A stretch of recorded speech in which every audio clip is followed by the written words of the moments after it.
जय श्रीराम शेतकरी मित्रांनो, राज्यभरातील शेतकऱ्यांसाठी एक अतिशय आनंदाची बातमी आलेली आहे ती म्हणजेच की आता नमो शेतकरी महासन्मान निधी या योजनेचा दुसरा हप्ता लवकर शेतकऱ्यांच्या बँक खात्यामध्ये जमा करण्यात येणार आहे। आणि शेतकरी मित्रांनो, याच्यासाठी राज्य सरकारने 2175 कोटी रुपये इतका निधी मंजूर केलेला आहे।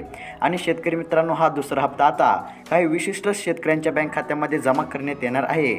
आणि शेतकरी मित्रांनो, 30 डिसेंबरपर्यंत या योजनेचा दुसरा हप्ता शेतकऱ्यांच्या बँक खात्यामध्ये जमा होईल असं सांगण्यात येत आहे। तर मग शेतकरी मित्रांनो, आता या दुसऱ्या हप्त्यासाठी कोणते शेतकरी पात्र आहेत आणि खरंच हा हप्ता 30 डिसेंबरला शेतकऱ्यांच्या बँक खात्यामध्ये जमा करण्यात येणार आहे का, सविस्तर अपडेट आपण या व्हिडिओमध्ये पाहणार आहोत। त्यासाठी शेतकरी मित्रांनो, 1 ते 1.5 मिनिट हा व्हिडिओ शेवटपर्यंत पहा आणि तुम्ही जर चॅनलवरती नवीन आलेला असाल तर अवश्य या चॅनलला सबस्क्राईब करा।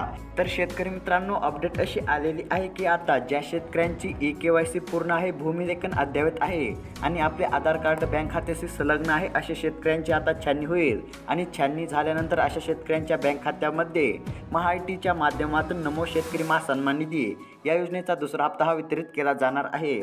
शेतकरी मित्रांनो, आता डिसेंबर महिन्याच्या अखेरपर्यंत या योजनेचा दुसरा हप्ता पात्र शेतकऱ्यांच्या खात्यावर वर्ग होऊ शकतो अशी माहिती एका प्रतिष्ठित वृत्तसंस्थेच्या माध्यमातून समोर आलेली आहे। तसेच शेतकरी मित्रांनो, आता ज्या शेतकऱ्यांना नमो शेतकरी महासन्मान निधी या योजनेचा पहिला हप्ता मिळालेला नाही अशा शेतकऱ्यांच्या बँक खात्यामध्ये आता पहिला आणि दुसरा हप्ता एकत्र जमा करण्यात येणार आहे। तर शेतकरी मित्रांनो, आता डिसेंबर महिन्याच्या अखेरपर्यंत शेतकऱ्यांच्या बँक खात्यामध्ये या योजनेच्या दुसऱ्या हप्त्याचे 2000 रुपये जमा करण्यात येणार का, याकडे सर्व शेतकऱ्यांचे लक्ष लागलेले आहे। तर शेतकरी मित्रांनो, ही शेतकऱ्यांसाठी आजची महत्त्वाची बातमी होती। अशाच महत्त्वपूर्ण अपडेटसाठी अवश्य चॅनलला सबस्क्राईब करा आणि व्हिडिओला देखील लाईक करा। धन्यवाद।